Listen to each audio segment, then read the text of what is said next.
ইলিশ মাছের লেটার ভর্তা করবো। ইলিশ মাছের লেটাটাকে ভাইয়ে নেবো ভালো করে। হয়ে গেছে নামিয়ে নেবো, ঠান্ডা হবে তখন কাঁটাগুলো ছেড়ে নেব। আর তেল দেবো তখন। ও হ্যাঁ, শুকনো লঙ্কাটাকে কেটে নেব।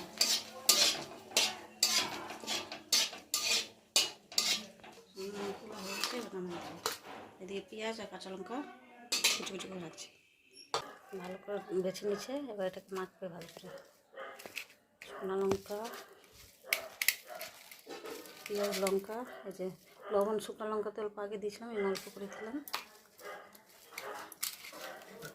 কাঁচা তেল দেবো,